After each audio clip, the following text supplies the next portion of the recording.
I reacted in a moment to my son. I could see it in his eyes. I could see that he was afraid of me. I tell people all the time, I learned 3 things in the Marine Corps. I learned how to fight, I learned how to cuss, and I learned how to drink. My son handed me a beer, and I'm like, what am I doing? I grew up in an alcoholic family. My wife grew up in an alcoholic family. What am I doing? I never hit my wife. I never hit my kids. I don't believe I was emotionally or mentally abusive. I was scary. We're not going to be a perfect dad to our kids. We're not going to be a perfect husband to our spouse. Whether it's a wife, a mom or a wife, or a husband or a dad, we're not going to be perfect. But it's the acknowledgement that makes it okay. The trash from your past is not your fault. Right. It's your responsibility once you become aware of it, or you start burying others in yours. And I know multiple dads, multiple humans, who have crossroads at certain moments, and it comes down to a choice.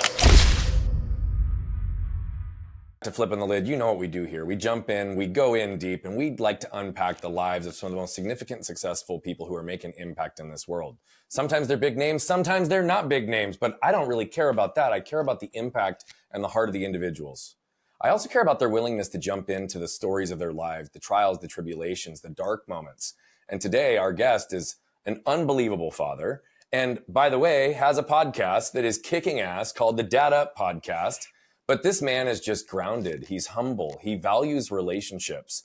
And with a really amazing career in coaching basketball, having been a really high-level winning coach, someone who's done a variety of different things in life, he's now on a mission to be able to impact and ensure that all fathers have the ability to create the connections with their kids and the longevity and sustainability in those relationships as possible. Bryan, dude, I'm so happy to have you here today. Dude, I have been looking forward to this. You and I, thank you. Thank you. You and I have been connected now for a few years, and I have been in your hometown area several times, and we have never met up. And so this is awesome. I was fired up when you asked me. I'm like, I'm there. Ooh, I just clapped. You're good. No, we're good on that. We're good on that. We had this joke right before because we're dealing with some audio stuff with my production team, and so I have to clap at the beginning of the recording and clap at the end. So there's no issue if there's any in the middle. It just helps them sink it further. The only question I ask almost every guest on this show is, I obviously introduced you based on how I know you, right? How I've seen you interact and move through the world. But who are you in your words? I'm a very in my own words, I would say I am very attached to family. And I think that who I've been from the time my kids were born to who they are now, you know, my older son's 24, my younger son's 22, that has been my world, and it's everything I have hoped for. You know, when I grew up, and I know you know this story, but when I grew up, my parents, who are still together to this day, you know, over 50 years married, they were working, blue collar workers, and constantly out of the house trying to provide for the family, my sister and me. And I didn't have much involvement with my parents. I mean, I played sports all through elementary, junior high, and high school. And I used to ride to practices or games with my friends' parents because my parents couldn't go. And so I knew at a very early age that I was not going to allow that to be my world when and if I did have kids. And it just wasn't going to happen. And so when my wife and I started having children, you know, I work in corporate America. So the company that I worked for, I wanted to be involved in my boys' lives. I wanted to coach, you know, they wanted to play sports. I wanted to coach. And I told my boss, I said, hey, I want to be able to coach and be there for my boys. Is that going to be a problem? And I promise you, they didn't tell me no, but I promise you, had they told me, they didn't tell me that was going to be a problem, but had they told me that was going to be a problem, I would have switched. I would have changed my career for my family. And that's who I am. I mean, that's me. I'm a family man. I'm a husband and a father, period. And I will put everything else aside to make sure that my family knows that I'm there for them. I will be loyal. I've been with the same bank for over 26 Yeah. years. So I will be loyal, and yeah, I mean, that's who I am. Well, I appreciate you taking it there and with such clarity. I mean, I've said for a long time that I'm a husband and father first, and it's the only thing binary for me in my world, but my actions were not always congruent. Right. And we've unpacked elements of what that looks like for me, but you did reference, and I do know the story, but I would like you to go back, because so often we learn what human connection is. We learn what love is. We learn what validation can feel like and look like in those formative years, 7 to 14 years in the beginning. Right. And you have this distinct memory of being around more of your friends' parents in many cases than you were around yours. And you had a very hard line and definitive nature to say, yep, I'm going to do something different, which meant you felt it deeply. Give me a little bit of perspective, because you're not the only person who's experienced this. This is a massive thing, but it also has a ripple effect through our lives that sometimes we don't pay attention to. So what did you experience in those years, and when did you first become aware that your parents were not around? And when did you start to decide, I'm going to be different as a father? Yeah, I experienced it very early on, and I remember, there were certain aspects of my childhood that my parents were involved with. I mean, I bought my first car when I was 12. My dad was he worked on cars his whole life. He had a couple of hot rods, so I bought my first car when I was 12 for $50. And my dad and I worked on it together. That's so awesome. That was our connection. That was. But it wasn't necessarily what I was into, right? I wasn't into working on cars. He was. So I just kind of had to be forced into it, but I eventually grew to enjoy it and appreciate it. My mom, at a point in our lives, she was my Cub Scout leader. So I was in Cub Scouts for a very short, like 2 years, I think, but she was the Cub Scout leader. So every month, the troop would come over to our house and she would do whatever it was that we were doing, the activity or whatever it was we were doing. And that lasted for a year or two. So there were aspects of my life that my parents were involved in, but I remember times where I would be in school, whether it was elementary or junior high, and my friend's mom would be in the classroom participating, like the room mom, right? Yep. And I used to ask my mom, why can't you do that? His mom comes. Oh, I have to work. I can't do that. I have to work. Well, his mom doesn't work. I have to work. So it was constantly the reason. And, as a young kid, I don't understand that kind of stuff. Yeah. You don't understand that your parents are trying to put food on the table. Yeah. And my parents both had full-time jobs during the day, and my mom had a cleaning business at night. And so there was plenty of nights that I was cooking dinner for my sister, making sure we were ready to, we were good for the evening before my parents got home. And who's older, by the way? I am. Okay. So my sister's 5 years younger than me. So you were taking care of her a lot too. I took care of her a lot. So I remember very early on kind of that experience and wishing that my mom, at least my mom, could participate in the things that I was doing. Where I started to get affected a lot by it was not even so much in elementary or junior high, when I used to ride to practices or games with my friends' parents. But there came a time that, and I don't know if my parents are going to watch this or not, but I have talked to my parents about this. My dad's been on my show. But that's awesome, by the way. There were times, thank you. There were times where I remember one specifically. I wrestled in high school, and I was part of a wrestling tournament for the weekend at the school. And it was a Saturday, and I had a match, and I wrestled. I won that match, and then I had like a 2 to 3 hour waiting period before the next match. And I'm there with my team, right? I'm there with the coach and my team, and my parents are in the stands. They came to this. They were in the stands. And my dad came up to me. He goes, all right, cool. Congratulations, man. Good job. Okay, are we done? And I'm like, no, I got another match. And he's like, what do you mean? I'm like, I have another match. He's like, all right, when is it? I'm like, it's like a couple hours from now, but we have to hang out. And my dad's like, no. We're not. No, we're not. I'm like, what do you mean? I can't leave. This is my team. I can't. He's like, no. I'm not sitting around here all day. You're going to have to tell the coach we got to go. And I had to go over and tell the coach I had to leave. And right then, and that's such a distinct moment. Oh man, that's I was powerful. in 10th grade. Yeah. I was in 10th grade, and I remember that so clearly. I can remember walking out of the gym going, I cannot believe my dad is making me leave, and I still have another match. So yeah, I knew right then. I'm like, there's no way I'm gonna have this type of life. I'm either not gonna have kids or I'm gonna be involved. Yeah. So yeah, I mean, that's a powerful moment though. I mean, that's a really powerful moment. It's crazy how much our childhood or the things that affected us as a child have been so ingrained in our head that it just impacts the level. Well, and it's more than our head though, brother. Like there's actually cellular memory that's created as a result of some of these things. And, you know, it's not always because of big T trauma. It could be from little T trauma, right? Something like that. That was a trauma in the way that you experienced it because you not only wanted to compete still, you didn't want to let your team down. There's potential judgment and criticism coming from your peers. You don't want to let your coach down. You're the one who has to have the conversation. It's certainly not your choice or your desire, but you have no choice. Right? Like, and the separation of that moment, you're right. They have ripple effects through our lives. That was the last year I wrestled. Wow. I wrestled my freshman year and my sophomore year. And my sophomore year was my last year I wrestled.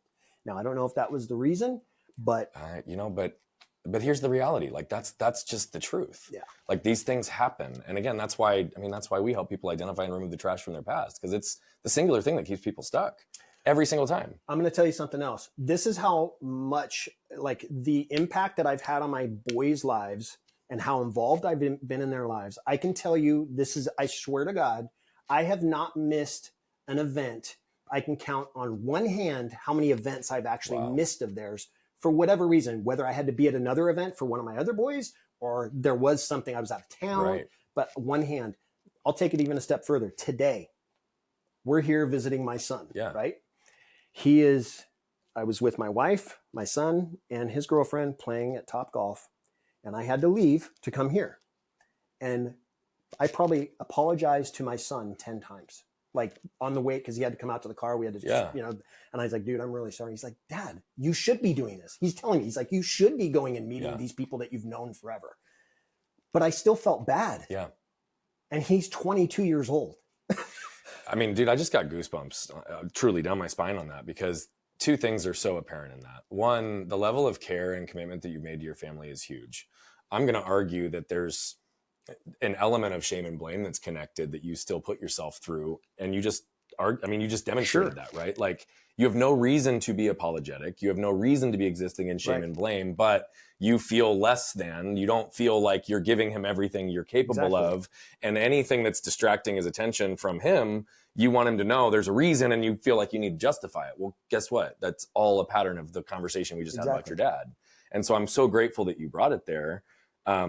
One, I'm family first always, as you know, and I'm grateful that he also, because that's the second side of it, that he sees where you're at in your point in life. And he's also trying to give you permission and grace to say, Dad, I'm good. Like you did your job. Like you showed up today, like you're still active and involved. And so I hope that you open yourself to be able to receive that. Yeah, absolutely. I mean, I know deep down that he's good. Yeah. I know that. But there's still that other side of me that's just like, dude, I'm really sorry. I got to go do this. And like, even my wife, I was telling when you invited me, I'm like, hey, it was almost like I don't need to ask my wife permission for anything. But I went to her and I said, hey, are you going to be okay? Like, I've been meaning to meet up with Bryan for a few years now. And she's like, oh yeah, that's fine. And I'm like, I know, but we're probably going to be gone a couple. I'm probably going to be gone a couple. I mean, I felt guilty that I was leaving my family to come hang out with you. And it's just because that's who I am. Yeah, but I also think, I mean, that's a really interesting dynamic and pairing that exists in so many different relationships, right? For a variety of things. I mean, my wife for years felt that she needed to ask permission from me, when I never cared. I was like, you just tell me when and where you either need me to be or you want to be, and like, we'll make it work. But we had to unpack that whole piece because both of us felt at times that we needed to ask for permission for things, and instead of asking for support. And that's something stemming from directly for both of us. And so that's why I say the shame and the blame cycle that's in there. It's like that's truly what it's connected to. It's like and here's what it is really.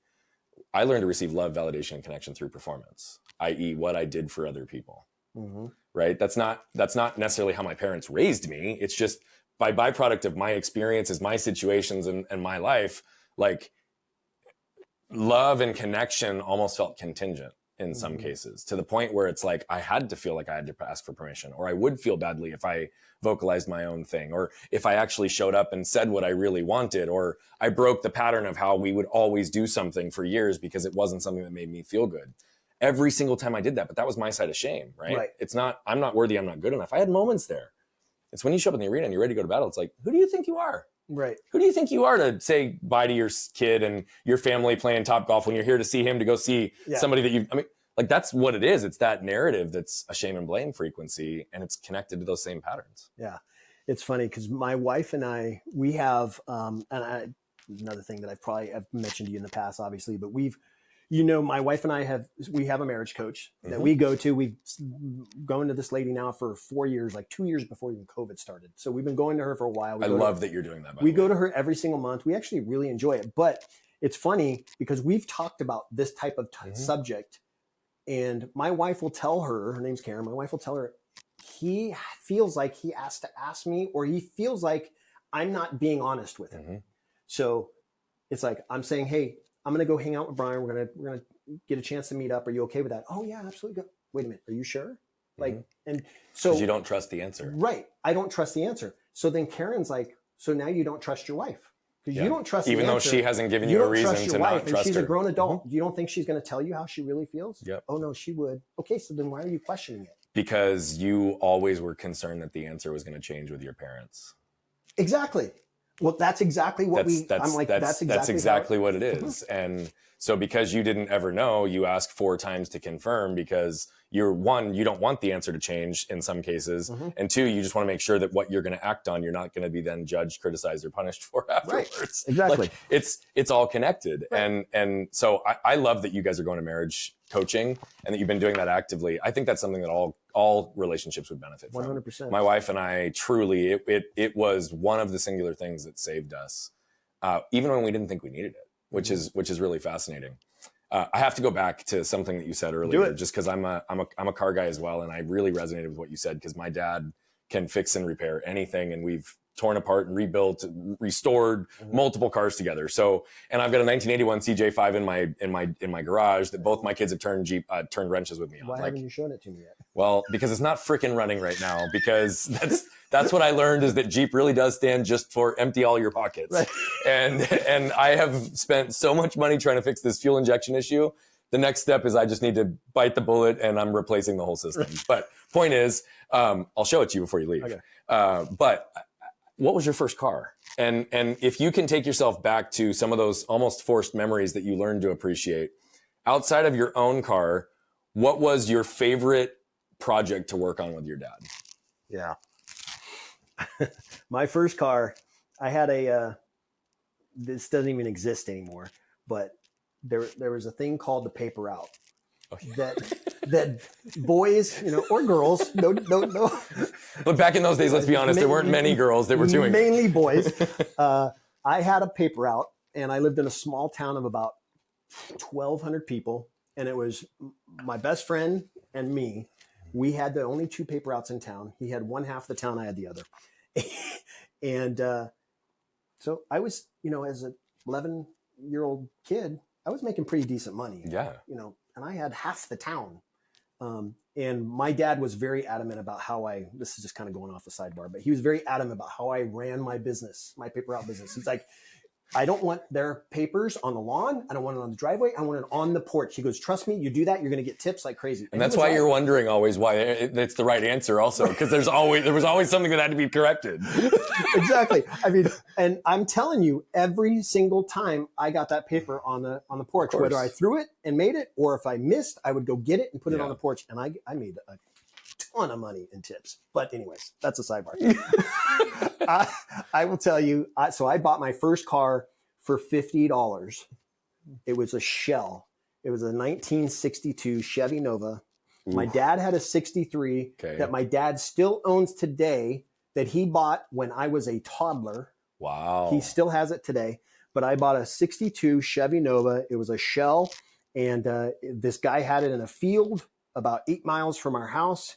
So I gave him my paper route money. We had to tow it back. We towed it with my dad's truck.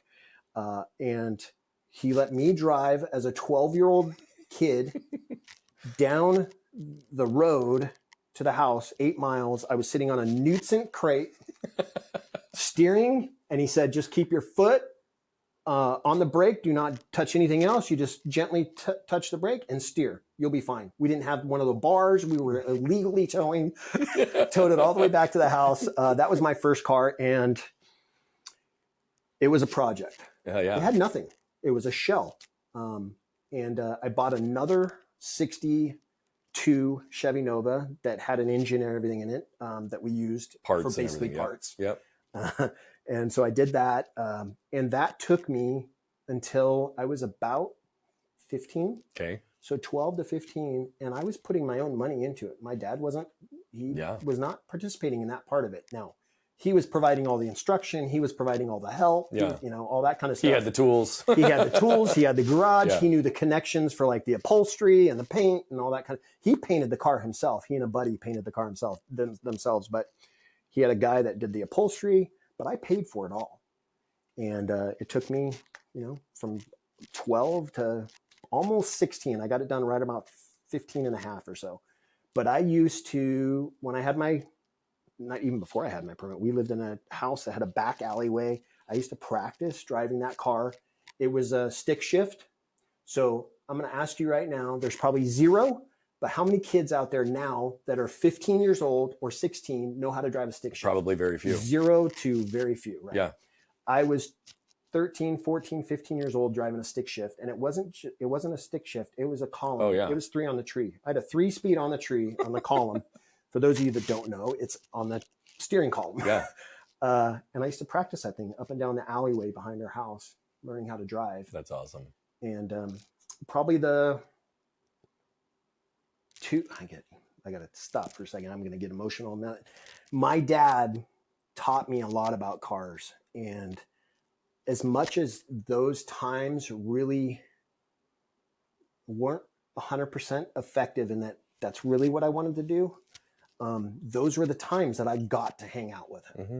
Those were the times that I got to talk to him. Mm-hmm. Those were the times that I got to get yelled at because I didn't use the right tool or I was doing something wrong. Those times were, I can remember, I got pictures of me with a cherry picker, my dad pulling an engine, putting an engine in, and me holding it like I'm lifting it. Yeah. I've got these just great pictures. It's just, those were the times that I just really loved about spending with my dad. And then the other side of it was, my dad was he was one of the state, he didn't graduate high school, but he went and got his GED, but he was a baseball player growing up. Mm-hmm. And he was one of the top pitchers in the state. And he taught me how to pitch. So those two things are what I remember most about my time with my dad. Him teaching me how to pitch and him spending time with me working on that car. And I have to tell you, I regret to this day, I'll show you a picture of my car. I want to see it. I regret to this day selling my car. I'll bet you do. But I did it for a good reason. Okay. I went to the Marines after high school, had to leave my car because I was in another area, so I couldn't take my car with me. So my car stayed home. And then I met my wife. And when you're in the military, you don't make a whole lot of money. Yeah. And I knew that I wanted to spend the rest of my life with this lady. And I didn't have any money to buy her a ring. Mm. And so I thought, what could I do to save money? And I thought, well, I'm not driving that car. And I haven't driven it in a couple years because I've been away in the military. Yeah. I could just sell it. And I did. I sold it for $4,000. And I kicked myself. It'd be worth what, 40 today? Yeah. Yeah. And I bought my wife's engagement ring. And my dad was okay with it. He was disappointed, but he's like, it's your car. You can sell it. And a lawyer in town bought the car and still has the car today. Wow. He changed it up a bit, changed the color. I had centerline rims on it. I had pinstriping and changed the color, changed the rims. I have a picture of that too, because my dad saw it at a car show once. And he goes, oh my God. I go, Dad, this was a couple of years ago. I said, you need to get a hold of him and you need to tell him I want to buy the car back. And he's like, I've already asked. He doesn't want to sell it. I'm like, crap. So, well, I mean, and anyways, here's the thing. So that's a long, drawn out story. no, but beautiful story as well, because that car also was a connection to your wife. yeah, absolutely. And though you regret getting rid of the car, look, here's the reality. What year did you propose to her? 90. She's gonna kill me now because I got married in 98. Okay. Wait, now I'm 97. We got married. Yeah, so it's around there. 96. And what year did you sell the car? 94, 95, something Okay. like that. So that car at that time, though still starting to be considered a classic, and people were restoring them and they were clean, Yeah, nobody could have predicted what was going to happen in the last 30 years. Right. I mean, that's just truth. Yeah. Like, and you're investing in building a life with your wife, and that's incredible. yeah. What was your experience as a Marine? I joke. My experience as a Marine, I tell people all the time, I learned 3 things in the Marine Corps. I learned how to fight, I learned how to cuss, and I learned how to drink.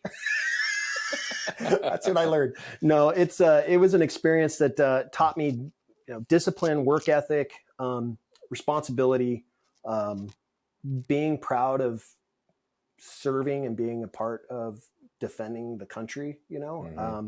The level of respect that I get now just from being acknowledged of being in the military is awesome. That's another thing I regret. I regret not staying in. I met my wife before I got out, and I just felt like at that time I was ready to get out. I felt like I wanted what we call in the military life, I wanted to be a civilian. Yeah. And I even got offered 15 grand to re-enlist. The commanding officer of the base, when I checked out, and he's like, we'll offer you 15 grand if you want to re-enlist. And I go, cool, for 4 years? He goes, no, you got to do 6. And I go, I already did 4. If I re-enlist for 6, that's 10. Right. I might as well stay in for he goes, that's kind of the point. And I go, yeah, no, I'm going to get out, sir. And he goes, all right. And so I got out, but I do regret not staying in because I would be fully retired and living off, full pension and benefits and all that stuff. And I could be doing something else, but it is what it is. It happens for whatever, Yeah. It was a great experience. I went to Okinawa. I met a lot of people. I'm still friends with a lot of the guys that I was in the Marines with today. I tried to encourage my boys to go in the military. Yeah. It paid for my college. I went to University of Lawrence, a private university, and it 100% paid for my college. That's beautiful. There were benefits to it. Well, I mean, there's obviously also significant risk and displacement and things for a lot of families. So I'm happy that we've put some of those safeguards in for people to benefit and get education and support and all the above. And thank you for your service. Yeah, obviously, absolutely. it's an extension, not just to you, but family members always, that it's just, there is a burden. So even if you didn't serve with active wife and kids, it doesn't matter, right? Like, it's something that's significant. I could never serve. I wanted to. My dad was in the Air Force. It's something I always desired. But it wasn't in my cards. So it is what it is. Yeah, it's something I tried to encourage my boys. I wouldn't have guided them towards the Marines. I was really more about maybe pushing them into Air Force. But I tried. I really did. I was like, you know what? You learn responsibility, you learn work ethic, you get to serve your country. It's something to be proud of. You get college paid for, all those different things. And neither one of my boys wanted anything to do. I'm like, all right, well, it is what it is. Yeah. You said the 3 things that you learned in there, and you said you learned how to drink in the military. Right? Yeah.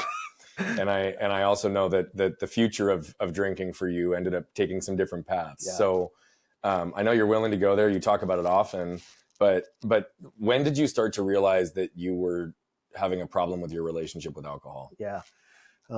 This is it's funny. When I think back to when I did stop drinking, when I think about those days when I was like at that point where I knew I was going to stop drinking, I didn't think I had a problem.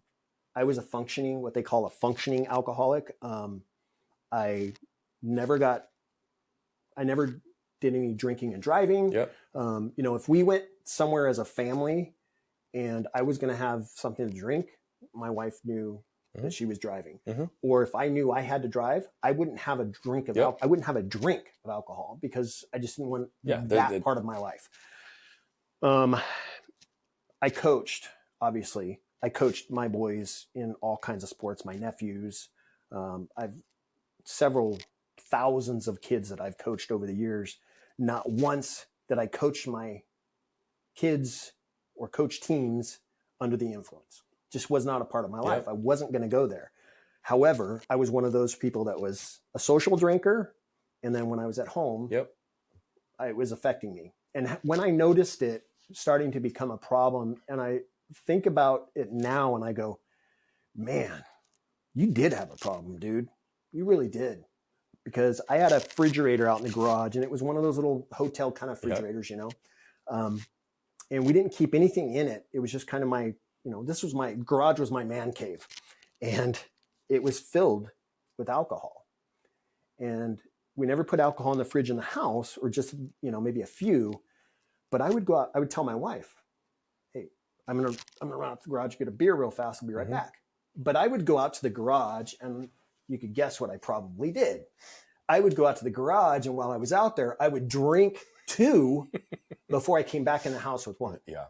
So that was kind of how it evolved, where it was just like, I would go out to the garage and I would as much as I could before I walked back. I'm guzzling beer before I walk back in the house. And my wife started to notice the trash can or the recycle bin and the rate at which you were going through the amount cans. of bottles or cans that were in there. And she started to question it. And I tried to deny it. And there was a point in my life where I was sitting watching TV. I don't even remember what was on, or not. That's not important. My younger son, who's now 22, he was sitting there, and I said, hey, dude, can you go grab me a beer out of the fridge? And he goes, yeah. He was getting up to go get something. I said, yeah, can you grab me a beer? Come back and brought it to him. And it was just that moment that just clicked. That your son was handing you a beer? That my son, who was 8 at the time, handing me a beer. I don't even remember what age. He was like 8, I think. Handing me a beer. And I was like, what in the hell am I teaching him? Yeah. I'm just like, and my wife would talk to me about my drinking, and I would just tell her, I don't have a problem. You know, right. I'm working. I'm successful. I'm a coach. I don't drink when I'm coaching. I don't drink when I drive. Yeah. So there was quite a few arguments. So that was part of it. But at the same time, it was like my son handing me a beer, and I'm like, what am I doing?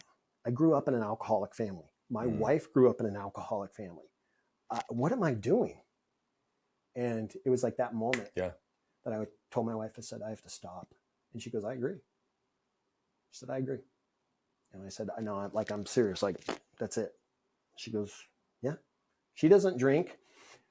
Occasionally, maybe once a year, she will have like a drink or a glass of wine or something. She just doesn't drink. She's a type 1 diabetic. She's not into it. And that was it. Cold Over turkey, 14 years later, I did try. People ask me, how did you just stop without AA? I did try AA. I went for about a month. Okay. And I just didn't connect with people there. I just felt out of place. I felt awkward. I just didn't feel right. And my wife tried to encourage me to continue going. At the time, my father-in-law, who was a recovering alcoholic, he was going to AA meetings, and he was like, you can't stop without going to AA. You gotta keep going. And I was like, no, it's just not for me. I know me, and I know when I put my mind to something, I can do it. And my family's more important than alcohol. So yeah, that's an easy decision. Yeah. And over 14 years later, September 7th, 2009. So over 14 years later, 100% alcohol, sober free. Just dude, good for you. Yeah, thank you. I stopped drinking probably 4 or 5 years ago. I'll have an occasional drink, right? Mm-hmm. But I'm at the point now where it's been out of my system so long. If I even have an occasional drink, I'll feel it for 2 days. Yeah. I mean, it's like a notable difference. And so it's like a calculated decision to be like, oh, I want a glass of wine, but I know that I'm going to feel it for a day. Right. And then it's the evaluation on whether or not that's worth it. But the moment that you just described with your son is extremely powerful. I'll share with you, and you know that I unpacked anger and a bunch of stuff in my life, but I had a moment that was similar, and it was connected to my anger, where I reacted in a moment to my son, and it was, I could see it in his eyes. I could see that he was afraid of me in his eyes, and I wasn't even a big personality. I remembered it, but that didn't land for me until about 2 weeks later. We were in a different moment that I was not elevated, but his anxiety was through the roof. And he is on the autism spectrum. He's got ADHD, sensory processing. And so anxiety is a byproduct of a lot of those things when he's not able to regulate. And when he's not able to regulate, executive functioning goes out, all these things. So I am in this place where he's in complete innocence, overwhelmed, sensory overload at his capacity. I'm trying to be calm, cool, and collected, but he's still associating dad as pressure, Right. associating dad as judgment, associating dad as trying to get him to just get through it or to stop or to whatever. And in the moment of complete innocence, he had the same look of fear in his eyes when I wasn't in no way elevated. And I was like, whoop, like he's already associating me with something that is not how I see myself and not what he deserves as my son. And it's incredible how just the power of a singular moment, if we pay attention, perspective always points us at what's important. And you've talked about a few of those moments already today. Yeah. And the impact that had on you and the time since then, have you noticed a shift in that? Huge.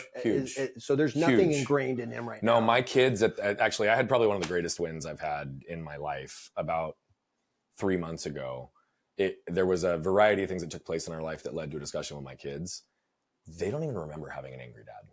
Oh, that's awesome. Like, so great. I mean, I'm really, really proud.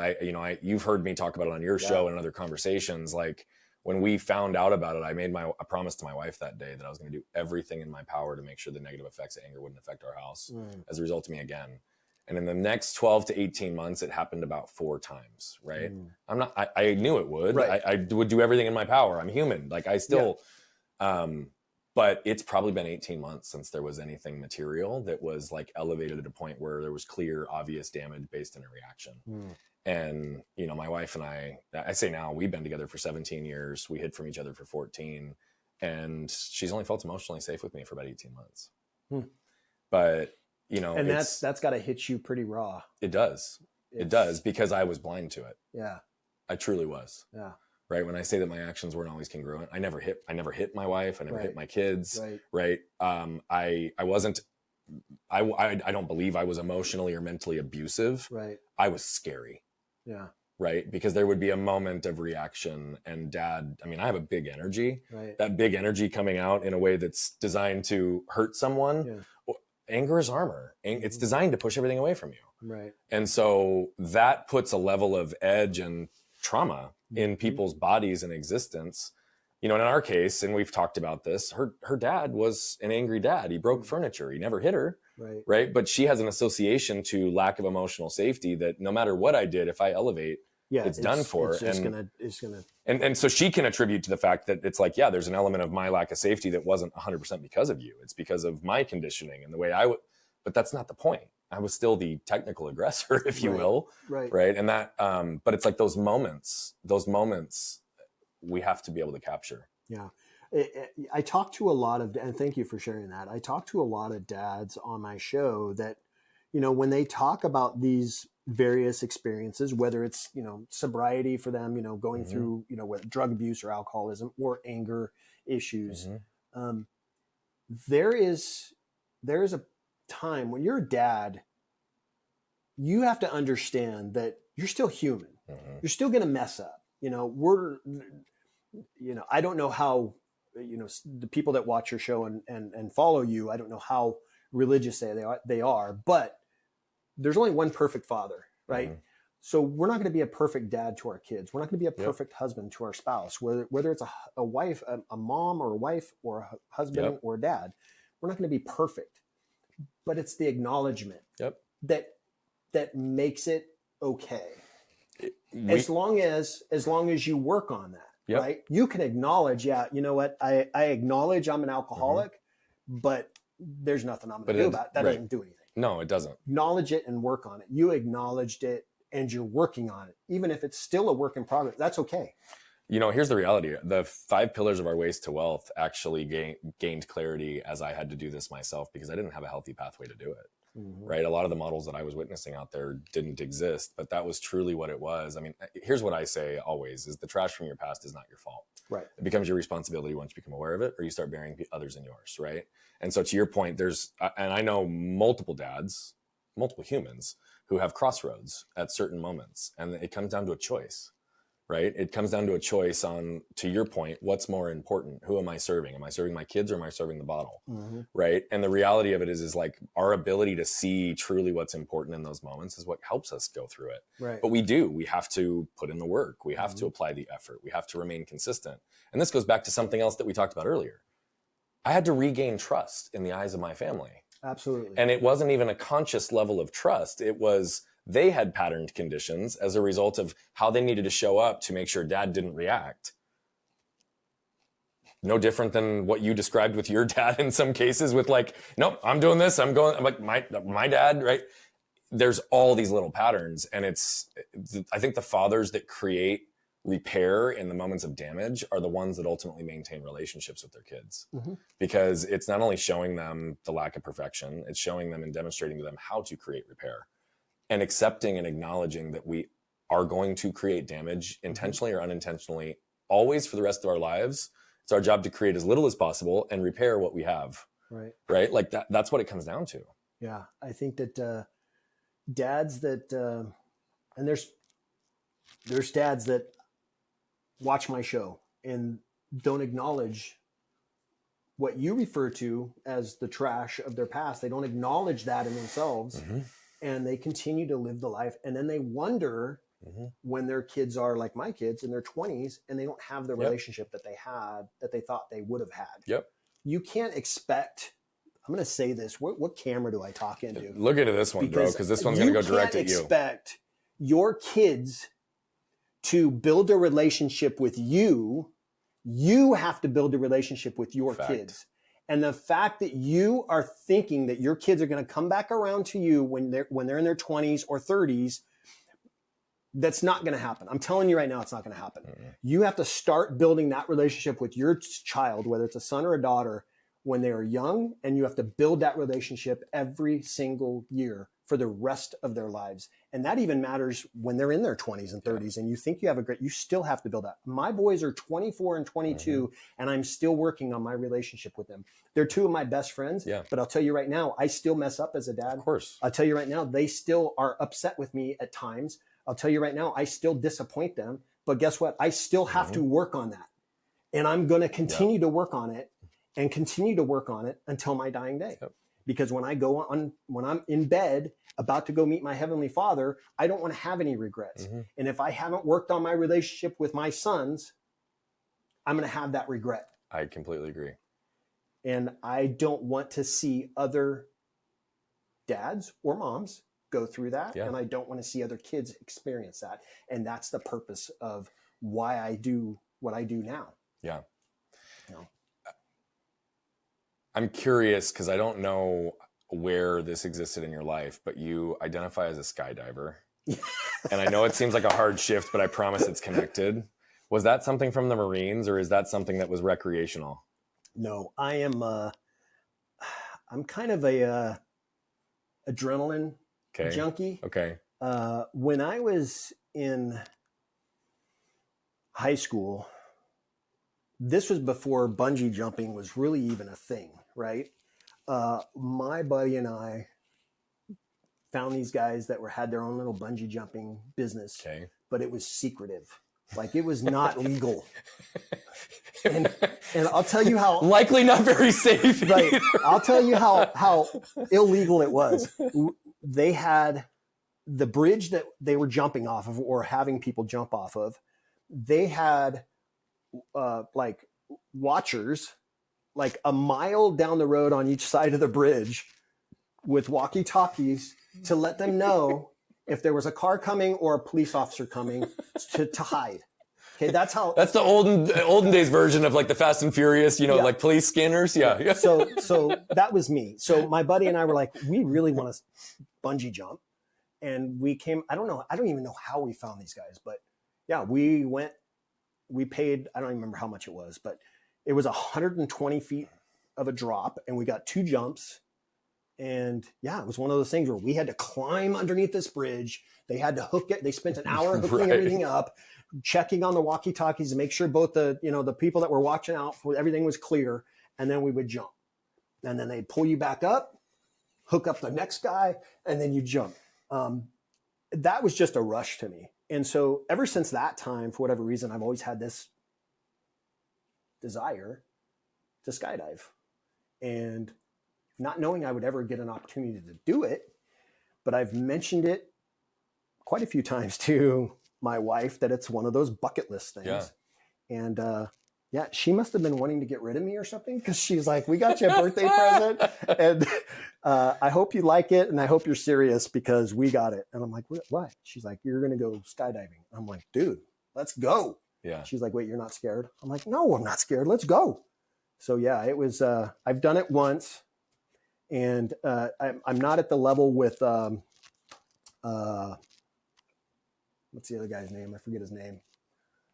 Oh, I'm drawing a blank. I'm not at a level where I'm jumping on my own, right? Yeah. So I was tandem, but it was an incredible experience. I did it in Southern California and in San Diego area, Oceanside area. And it was just an incredible experience. And I wanted to go last. Like, I wanted to see everybody go out the plane. I wanted to go last. I was like all fired up, and not an ounce of me was nervous, scared. I was more excited to do it. So give me the either correlation or contrast for you between skydiving and becoming a dad. Oh my gosh. Well, especially your first time, right? Your first time skydiving, you don't know what to expect. Mm-hmm. Everything can go wrong. Mm-hmm. Or you can enjoy the moment. You can enjoy that rush. That's the same thing as being a dad, right? You don't know what to expect when you have a child. And I'll tell you something, with my two boys, it was not an easy going for us on either kid. And this is why we only have two. Otherwise we'd probably have 7. But becoming a dad it's the greatest rush that you can have if you want it. If you want to be a dad. I wanted to be a dad. I wanted to have kids. It didn't matter if I had a boy or a girl. I wanted a boy first. Mm-hmm. But I wanted that experience. So yes, that was the rush for me of having a child. And the joy I get to experience right now, well, 24 years later, I'm still experiencing is the free fall, right? I'm still experiencing that free fall, even though my boys are adults and living their own lives, right? So, yeah, I mean, you said something really, really important in there as well that I want to pause and extract, because I know you've coached thousands of fathers, right? Thousands of parents, right? You've been interviewed on CNN as an expert on fatherhood. You have a whole brand and show that's connected on this. It's, as you say, it's you, right? Right. You wanted it. Unfortunately, there's a lot of men, because of how biologics work, right? Or biology works, that have kids that they don't necessarily want. Right. What is your advice for dads who didn't necessarily want it, but found themselves in that position? And how have you seen so many transition to a place where they can have what you ultimately have, that you curated because you wanted it? Well, you know what? It's funny, Brian, because it's something that I don't understand when I come across or experience or meet dads that didn't necessarily want to be a dad.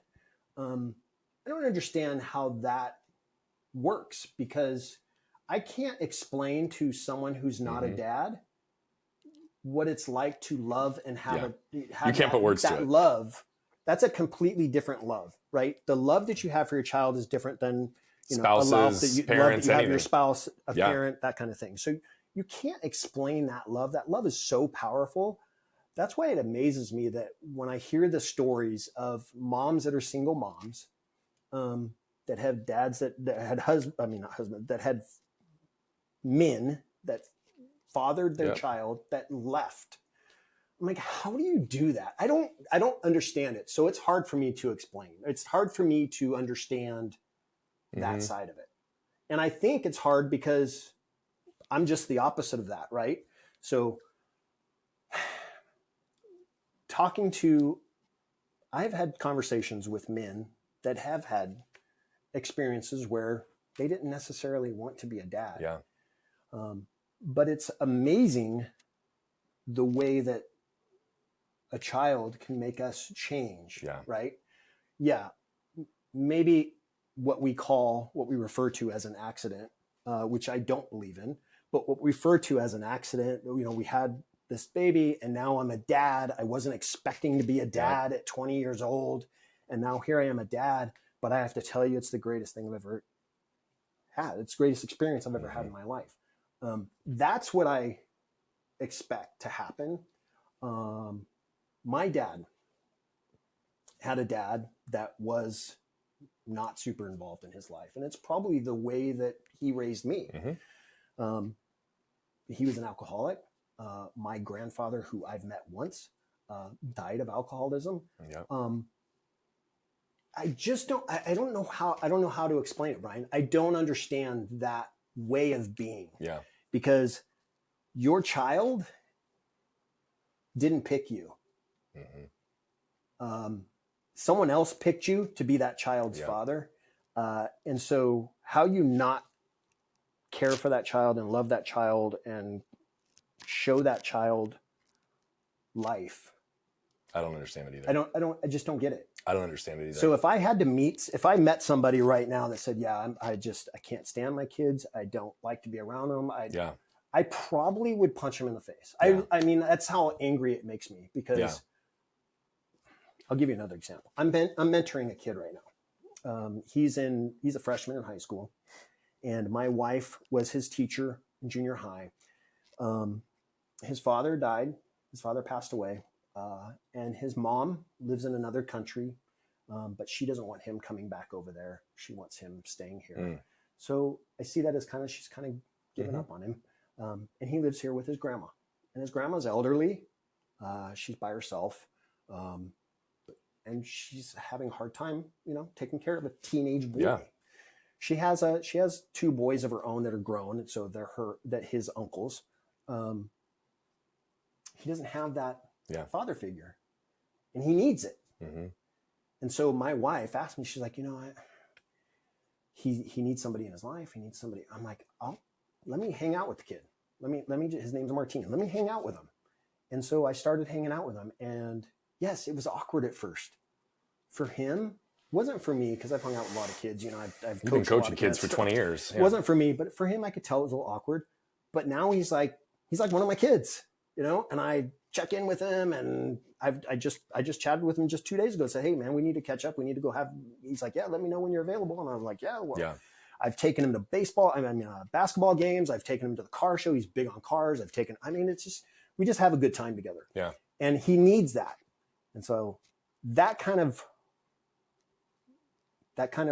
mentoring or role model that a dad should be in their kids' lives, that's what kids need in order to not grow up.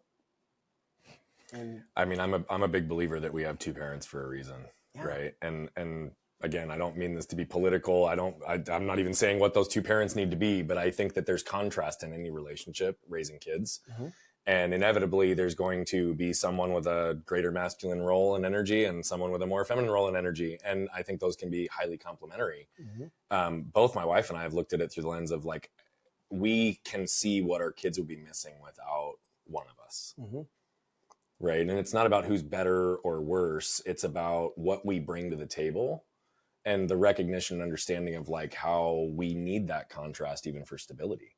It's unbelievably important. I'm grateful for people like you who go out of your way to not only coach, but to play a role like that in other people's lives, because it's so important. I've done a lot of mentoring and a lot of work like that as well. I'm not actively now because of the age of my kids. I'm really focused on ours because they both have unique special needs that are taking attention. But what I can say, it is interesting though, to your point. I can't imagine life without my kids. I wouldn't ever desire life without my kids. But I also don't ever believe that Ashley and I looked at being parents as an option. And so I also can sit and look and reflect that it's the hardest fucking thing I've ever done. Yeah. It's the most meaningful as well. And I wouldn't change it. I want you to pause right there for a second, because you had mentioned, you just said, it wasn't what we were necessarily expecting. What do you mean by that? Like, I know you wanted to be a dad at some point. I always did, but what's interesting is I never viewed it as an option to not be a dad. If that makes sense. Mm-hmm. Like neither Ashley or I did. It was just like, that's the next thing in line. Well, we're going to get married. We're going to have kids. Like, and yes, I always wanted to be a dad. Like that's the funny thing about it. It's not like it's binary, but it was never even contemplated to me what life without kids could be. And I will say that I do see I would never trade it. Right. Like, I want to be really clear when I say this. Right. But with just this idea of seeing like, oh, there are people who choose to not have children, and they choose to not have children because of the lifestyle, the freedom, the flexibility, all of it. And again, I would never change it. Here's the reality. My kids have been my greatest coaches. I have grown more since becoming a father than in any other singular period in my life, because I want to be better for them. Right. Like more than anything. And anything that I react to, anything that I cringe on, anything that I feel any kind of negative energy towards my kids on, I'm now in a place where I immediately look inward first. Yeah. And ask myself, like, what is it about myself, my upbringing, my patterns and conditions that's causing me to react to this? And then I have to rationalize and reason sometimes in moments where I'm like, why do I care about that? That doesn't matter in the scheme of life. But there's like a right way to do everything. And there's still a piece of it that it's like, oh, I don't want to screw that up. Yep. And so that's what I mean by it, is it's the greatest thing I've ever done. It's the most meaningful. It's hands down the hardest. But I also think it's interesting because I never even thought about not being a dad as an option. Yeah.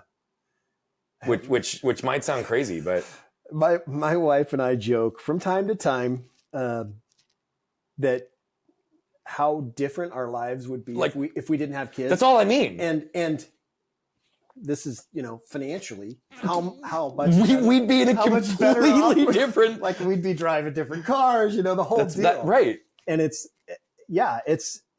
funny when my kids were, this is kind of going off a little bit, but when my kids were younger and I would get frustrated with them or upset, and I've had anger issues in the past myself. I know we've talked about it. Yeah. When I would get upset with my kids, sometimes I would joke, but I would say things like, I could get a lot of money for you. So I do the same thing. So you need to be, you need to think, all in jest, right? Of course. But at the same time, it's like, I don't know where my life would be. That's if I didn't have kids. I don't know that if my wife told me that she never wanted to have kids, I could tell you that I didn't ever want to get married. I did not ever want to get married. I told my wife when we were dating, and this is probably just developed while I was in the Marines, because I had a lot of buddies that got married for military purposes because you get more money if you're married, or were just got married too young and divorced. Yeah. So I had a lot of buddies who were divorced, and I'm like, I don't ever want to go through that. There's no way in the world. And I told my wife, I'm like, I'm just so you know, I'm not the married guy. I'm not. And she's like, okay. And then 2 years later we're married, right? So she's like, yeah, that's cute. I mean, but like even that, right? Like there are so many people who don't even like, it's like, oh, that's just the next logical next step, right? My wife and I, that was something that we actually did have active conversations about, because we were in a place where we were like, we didn't feel the need to get married. I always envisioned myself married. I always thought I would be married. But then when we were talking about it early on, it was like, I mean, nothing's going to change really, right? So for us, what was interesting is we chose to get married because one day we both woke up and we were like, we want to get married now. And it wasn't that I was ever not wanting to be married. It was, again, just kind of one of those weird balances that I think is interesting. You and I just talked about this. You've coached many, many other people. You've been coached by many. Our kids tend to be some of our greatest coaches. Mm-hmm. Obviously, the shift in the moment with alcohol was a major impact. Mm-hmm. But aside from that, what would you say is the top one or two things that you learned about yourself because you were a father? I can tell you right off the bat, the number one thing that I learned probably later in my fatherhood, journey was owning my shit, owning my crap, right? Owning my stuff and being okay with failing or messing up, but as long, I talk about it all the time because I still do it. Yeah. Owning the stuff that I mess up on, but working on it to make it better. I struggled with that very early on when my boys were, my younger son was just a little guy. My older son probably had a little bit more, was probably impacted a little bit more than my younger son. But my anger issues, or when I would get upset or frustrated with him, I wouldn't acknowledge that it's like, because it's the way I grew up. It's my way or the highway. Like, Right. this is the way it is. And I don't care if you don't like how, or I don't care that I yelled at you, or, I'm the adult. Get your shit together. Right. That's kind of how it Yeah. was. And my wife, very, very early on, I think she was probably the reason why I realized that it was not the right approach as a parent. She helped me understand that. She's like, look, he doesn't understand.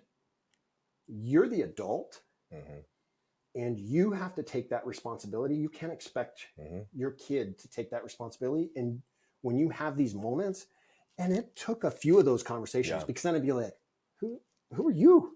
Like, who are you to tell me I'm an adult? Like, you don't, no, it took several of those conversations. But so that was very early on that I had to go, you know what? He's looking at me, kind of like the experience you had with your boy, right? It was like, oh my God. My son's name is Blake, by the way, too. Is it? Yeah. Yeah. Oh, that's cool. Yeah. So yeah, it was just like, yeah, I have to own that. I have to work on that. And it's okay to mess up. Yep. That was probably my biggest curve or lesson, or That's a major one, though. no, it is. I mean, that's major. Like I said, I talk about this all the time on my show. I still mess up. Of course. All the time I still mess up. Of course. But I am so much better. I can tell you right now that my wife and my boys will acknowledge this. I am so much better at going, dude, Blake, I am sorry that I made you feel that way. I did not, I take responsibility for my actions, and I will do everything in my power to not let that happen again. Do you forgive me? Yeah. Yeah, Dad, whatever. It's good. He'll do that kind of thing. It's whatever, Dad. It's good. I'm good. Yeah. Okay. I love you. I love you too, Dad. Okay. Now I work on it. That's what it's all about, man. So yes, there are a lot of parents, moms included. There are a lot of parents that don't acknowledge. Yep. I still have those issues with my parents today. There are things that I butt heads with my own dad, and he's old fashioned. Yeah. This is how I am. We have the same stuff. So, it's what happens across generations sometimes. We're trying to, we've definitely focused on breaking a bunch of generational patterns in our life. And I know you've done the same thing in yours, to the point that, and again, we don't even have to go in the same direction that we did earlier, but I know that we were talking earlier about this kind of identity crisis that you went through, right? Such a focus on becoming a father, being the best father, being active, being involved, and therefore building those deep relationships that you've described with your boys, to the point that when they were grown in these last few years, it caused a lot of transition for you, right? I think some people experience that. A lot of people experience that professionally, right? Their identity gets wrapped up in their job. A lot of people do experience the same type of thing as a parent. How did you start to realize that your identity was attached to this in such a powerful way? And how did you navigate that journey to give yourself purpose, meaning, and some connection in that transition in your life? Yeah, that's a great question. And that's something that I still work on, just like being a dad. I still work on stuff with myself. I'm constantly working. I'm just constantly working on myself, whether it's the books I read, the people I hang out with. I have, like we talked about, my wife and I have the marriage coach, but I also have my own therapist that I go to. And I even take it a step further where I have a hypnotherapist that I visit with often, to kind of work on myself to be better as a human being, a husband, a father, a friend, all those areas of my life that I want to be better in. I have my board of directors, right? You've heard of my board of directors. I'm happy you brought that up, because I was going to ask you about that. So all those areas of my life. But when it comes to that transition, that yes, I was 100% checked in as a dad, coaching everything that I could coach. I can count on one hand how many things I missed, whether it was a school event. I've been to, just everything. Okay. But then there was a point in my life where my older son, Blake, was off in college. My younger son was a senior in high school, where I was the basketball coach, one of the coaches on his team. And I knew that he was about to graduate high school and go off to college. And he got a basketball scholarship to play in college. So he was about to go do his thing. And I'm like, oh boy, now what?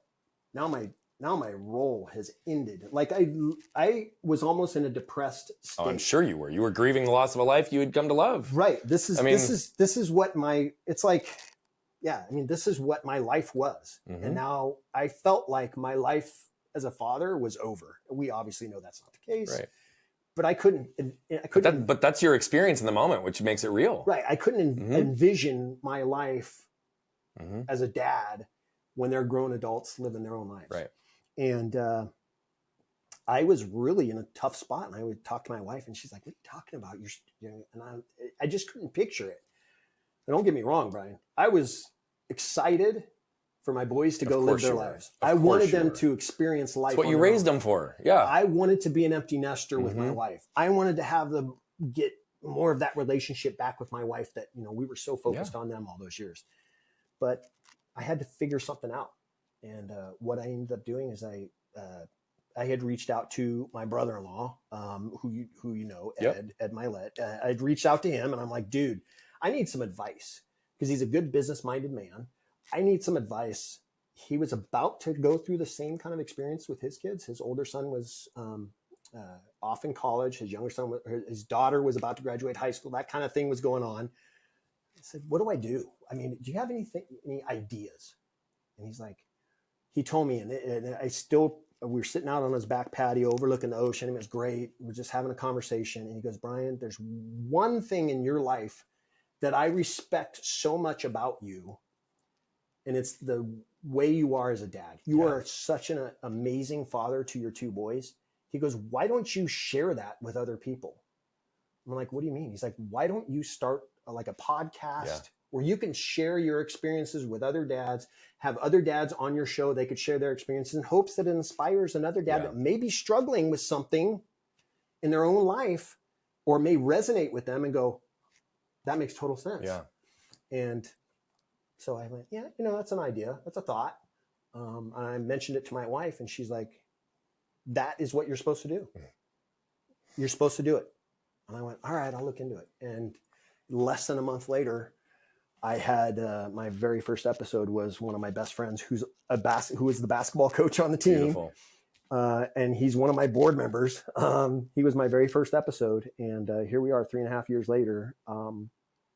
And had you asked me 10 years ago, or told me 10 years ago this is what I'd be doing, I would have been like, you're out of your mind. I am not going to be talking, coaching people, coaching dads. I'm not going to be sitting in front of cameras. Yeah. I'm not going to be doing that.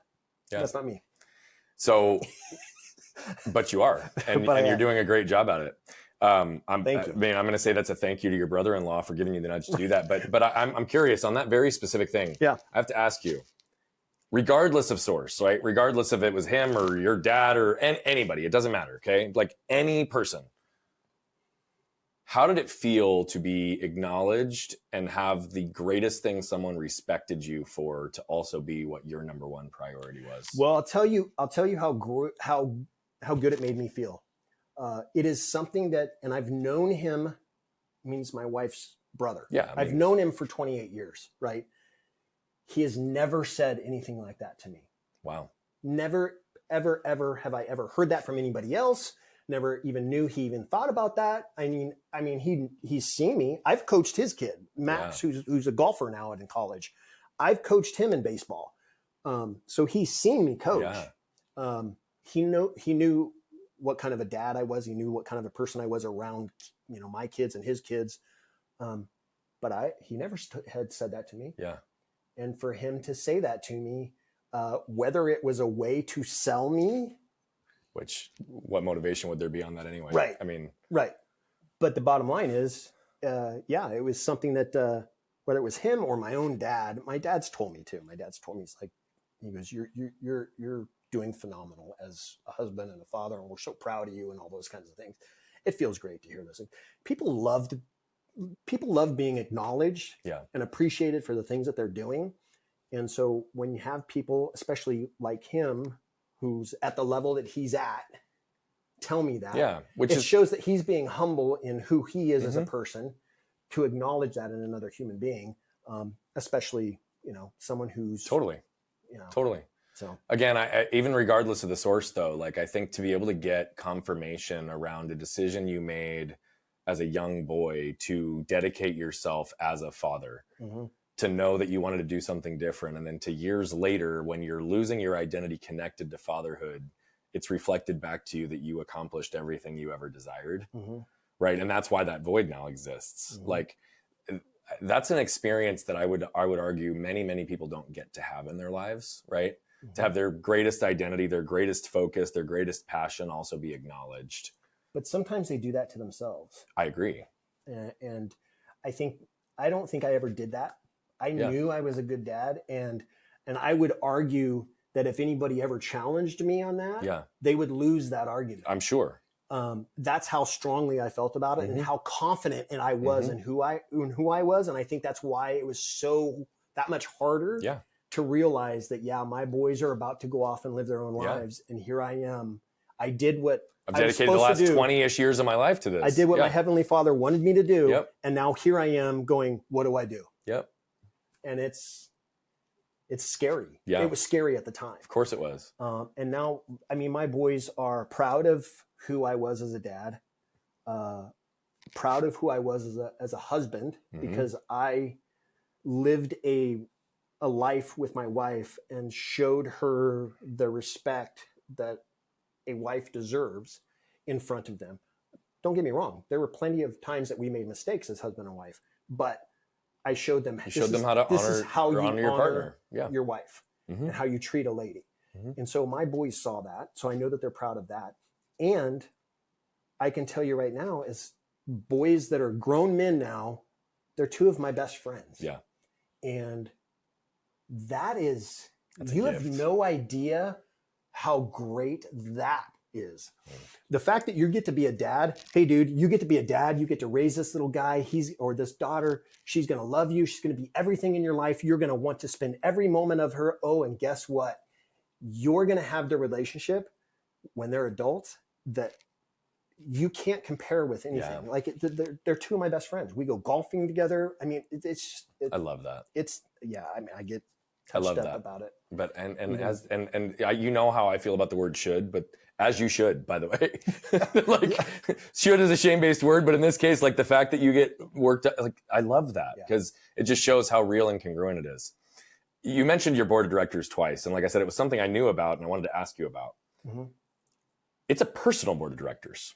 It is a personal board. Okay, and this is a concept that's foreign to many. Right. So can you give a little bit of context as to what led to you developing a personal board of directors? Right. What role do they play? Right. And if any structure exists with that group, what does that look like? I mean, it's a fascinating concept, and I know it's been something that's been guardrails for you. So, yeah, it's interesting. I have when I came up with the idea, I have to be honest. When I came up with the idea, I thought I was brilliant because I came up with this idea. But then I heard from other people that no, other people have others have deployed the idea, but and I was like, wow. I'll still credit it to you, though. It's foreign to me. I've never heard anybody acknowledge it or talk about it before, or I've never read about it.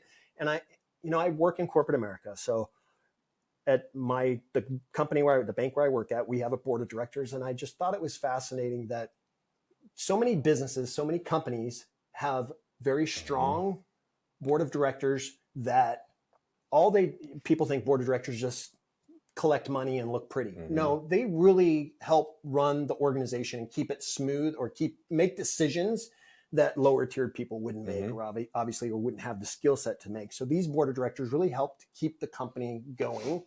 Yep. Obviously people in the company that work and keep the business going, that's the other factor of it. But I'm like, why couldn't we as human beings have the same kind of concept for us to help us grow and get better as a person.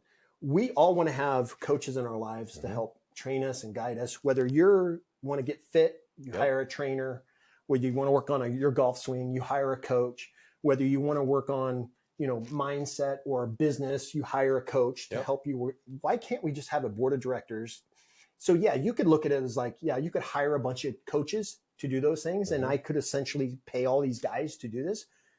But when I came up with the idea, I thought, all right, I'm going to take a list of dudes that I am really close with, and I'm going to reach out to them and see how open they are for the idea. And I think I had, 20 guys or so on the list. And there were a few that said no, which is fine. I didn't take any offense by it. They had lives they have to take care of. Good, I get it. But these 7 were open to it. And I thought, okay, now I've got the commitment from these guys. So now how do I structure it? I thought, well, it's got to be contractual. So I have to get a commitment from them, because if I'm going to do this and I'm going to take this seriously, I'm going to expect these guys to take it seriously, just like a board of directors would of a company. If you're going to be a board of directors, you got to be able to put in the time and the work and the thought process and the advice, all those different things you have to do. So I'm going to make it contractual. So I started doing some research on board of director like contracts, and I put one together. I wrote one up where it was like a commitment, these different things that they were going to do for me with their signature, and then my commitment to them, what I was going to do for them, and my signature. And I sent all the contracts to them, and I said, you have to sign this. You have to agree to this contract. I'm going to sign it, and I'm going to keep a copy of it. If you don't sign this or don't agree to this, then you can't, I have to move on. And they all signed it. And it's something that has been going now for almost 3 years. We meet every other month, and we talk about areas of my life. That's how it was originally. I say that's how it originally started, was that this is how I want to get better in these areas: financially, spiritually, physically, emotionally, all these different areas of my life that as far as business wise, I want to be a better businessman. And so I need these kind of characters in my world to be surrounded with. So I have a financial advisor on my board. I have a man who is very, very big in his faith.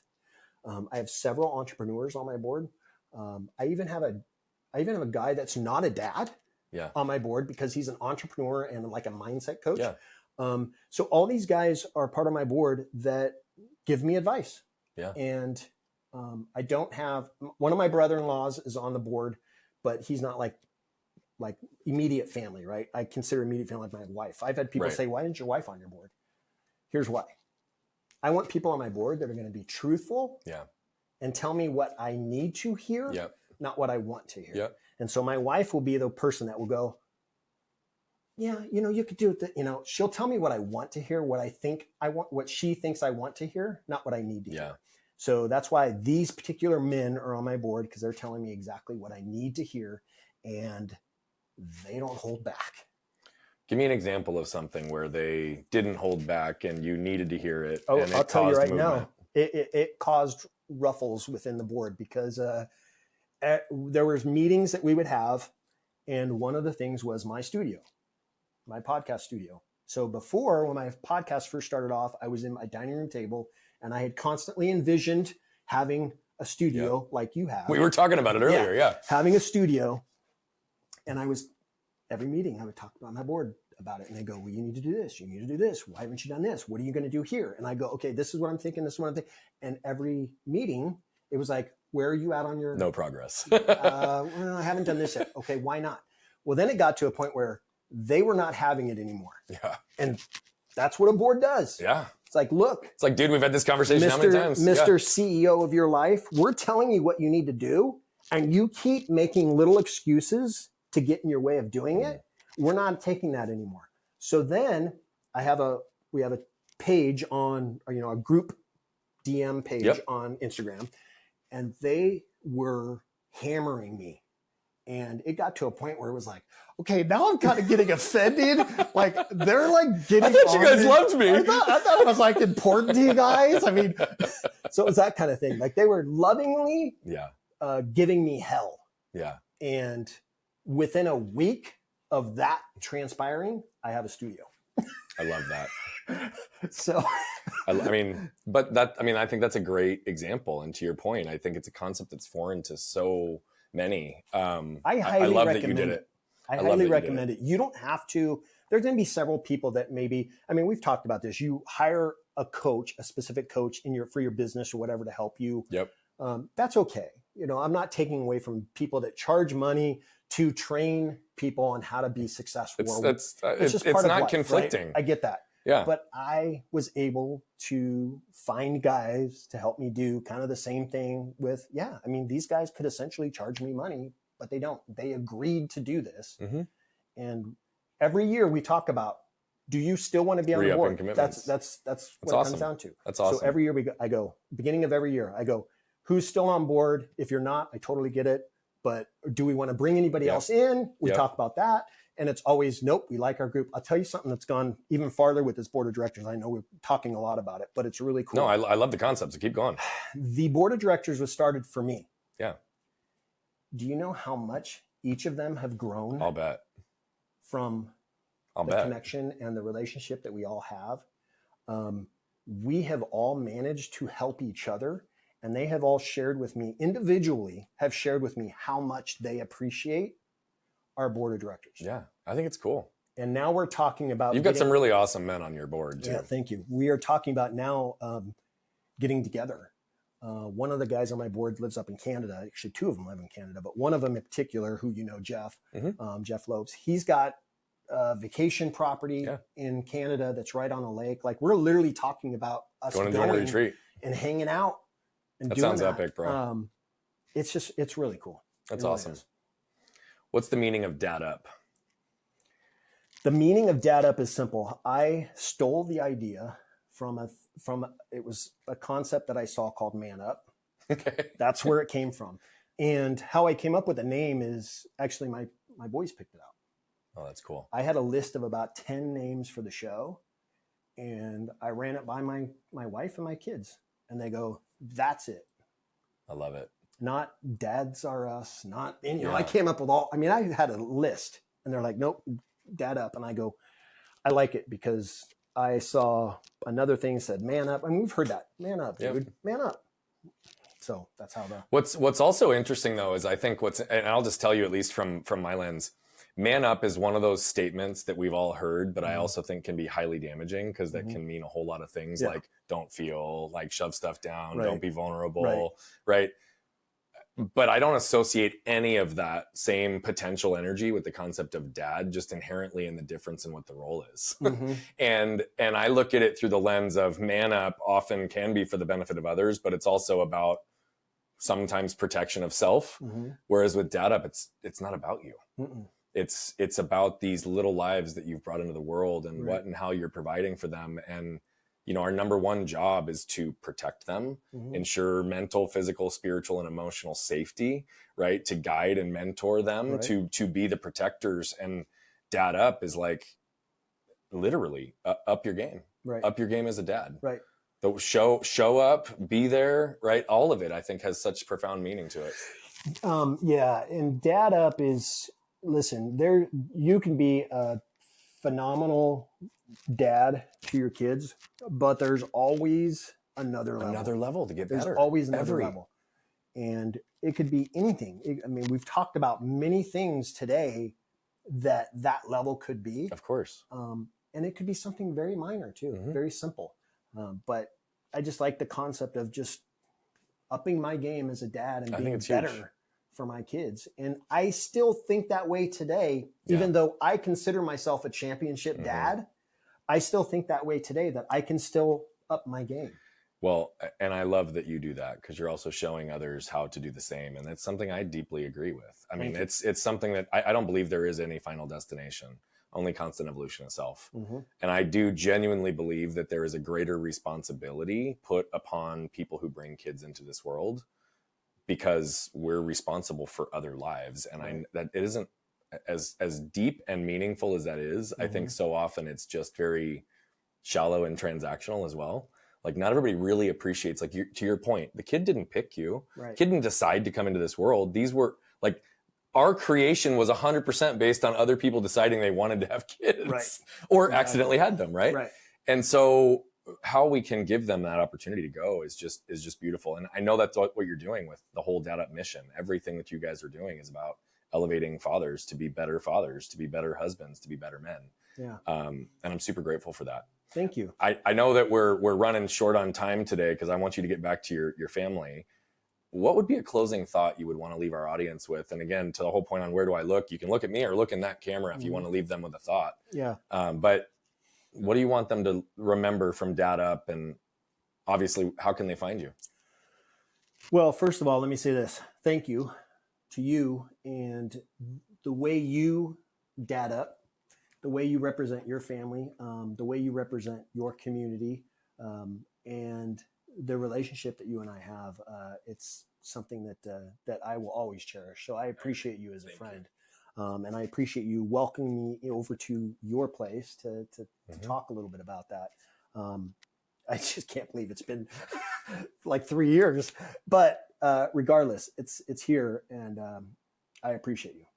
Thank you. As far as my message to dads, I like to say, my show is Dad Up, and my motto is for dads, about dads, being dads. Yep. But I have 40% of my audience is women. I'm sure 60% is men, 40% is women. So my show, my brand is really for parents to level up their game. And it doesn't matter what kind of mistakes you have made in the past.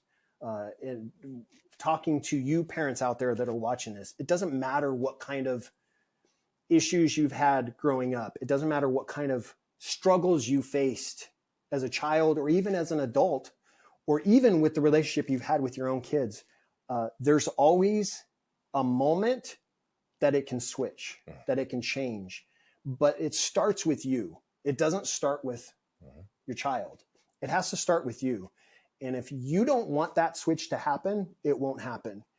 And I can promise you, you'll regret it. And I think if there are any parents out there that are watching that need to hear something, it's that it has to start with you. Every time. And if you want your relationship with your kids to be better, you have to make that decision to want it. That's a fact, brother. Thank you so much for not only being here today, but for who you are to so many, and who you are to me, brother. I fully appreciate and receive and feel the same way about you. I'm happy that we finally made this happen. Now we got to make sure it happens again more regularly. Right.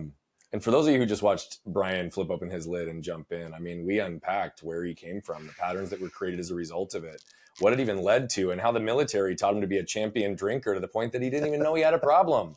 But the reality of it is that just like he said in his closing thought, there was a singular moment that he witnessed in reflection in his kid's eyes, how he was viewing himself in that moment. And he chose in that moment to step into what was possible and who he wanted to become, as well as who he wanted his wife and his sons to have and deserve. You have the same ability in your life. You can surround yourself with individuals through a board of directors and other ways of leveling up every area in your life, but it's going to start with ownership, and it's going to start with you. And it's going to require you to flip open your lid and scan your can. What you can probably tell by now is that I love telling these stories, but what I love even more is the impact that's coming from them. You see, we're on a mission to impact over 1 billion lives as quickly as possible, but to do that, we need you. See, we believe that moved people move people. And so all I'm asking is if you've resonated, connected with any of the messaging, please consider commenting, sharing, leave a rating and review. Thank you so much for tuning into Flipping the Lid. And if you want more information on the show, how to become a guest, how to recommend a guest, or any of the other details, head over to flippingthelid.com.